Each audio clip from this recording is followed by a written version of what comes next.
আসসালামু আলাইকুম। আমি মুসাবিল ফারদিন স্বাগত জানাচ্ছি আমাদের জেড-টিভিতে। আমরা এখানে বাংলাদেশের সমসাময়িক বিষয়গুলো নিয়ে আলোচনা করে থাকি। আমাদের পূর্বের আলোচনায় আমরা আলোচনা করেছিলাম ইন্টারপোলের রেড নোটিশ আসলে কতটা কার্যকরী।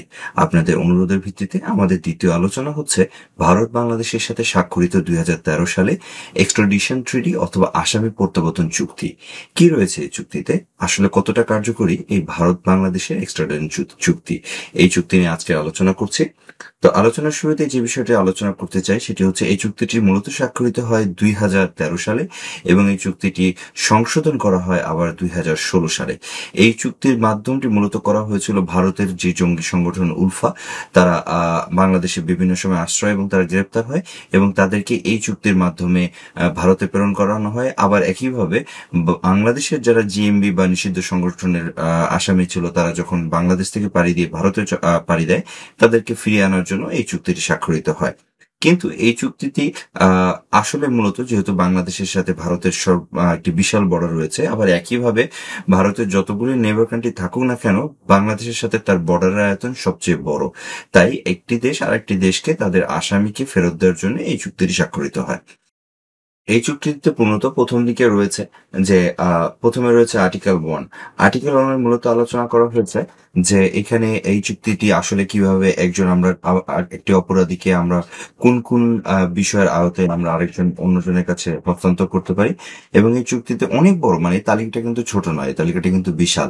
আপনাদের যাদের পুরো তালিকাটি নিয়ে আগ্রহ রয়েছে, আমরা আমাদের ডিসক্রিপশনে আমাদের একটি পিডিএফ ফাইল আপলোড করে দেবো, যাতে আপনারা তালিকাটি ডাউনলোড করে দেখে নিতে পারেন। তবে আমি আমার আলোচনায় ইম্পর্টেন্ট বিষয়গুলো আপনার সাথে তুলে ধরবো।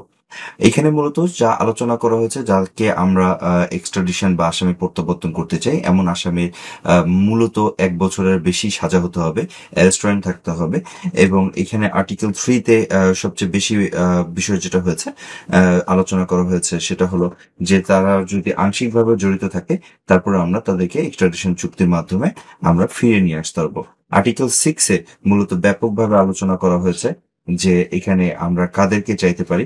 এখানে যারা রাজনৈতিক অপরাধ করে তাদেরকে রাজনৈতিকভাবে অপরাধী হিসেবে গণ্য করা যাবে না, তবে যে সকল বিষয়ে রাজনৈতিক অপরাধ হিসেবে গণ্য হবে না সে সকল বিষয়ে রয়েছে নরহত্যা, হত্যায় সহযোগিতা করা, কারো জীবন এবং সম্পত্তি ধ্বংস করা, গোপন ভাবে তাদেরকে বিচার দিয়ে হয়রানি করা, অবৈধ অস্ত্র, এই সকল বিষয়ের সাথে যদি কেউ জড়িত থাকে, ইভেন মানি লন্ডারিং থেকে শুরু করে অর্থ পাচার এবং অর্থ কেলেঙ্কারিতে যদি কেউ যুক্ত থাকে, তাহলে তাদেরকেও এই রাজনৈতিক বিবেচনায় আনা যাবে না।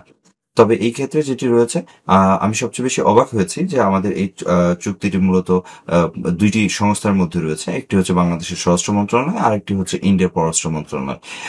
কেন এটি সাধারণত পররাষ্ট্র মন্ত্রণালয় হওয়ার কথা ছিল, কিন্তু বাংলাদেশ আকস্মিকভাবে এটি স্বরাষ্ট্র মাধ্যমের মাধ্যমে চুক্তিটি স্বাক্ষরিত হয়েছে।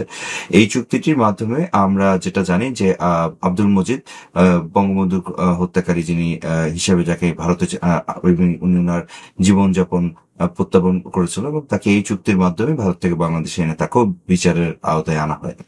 তো এই ছিল আজকের আলোচনা। ধন্যবাদ দর্শককে।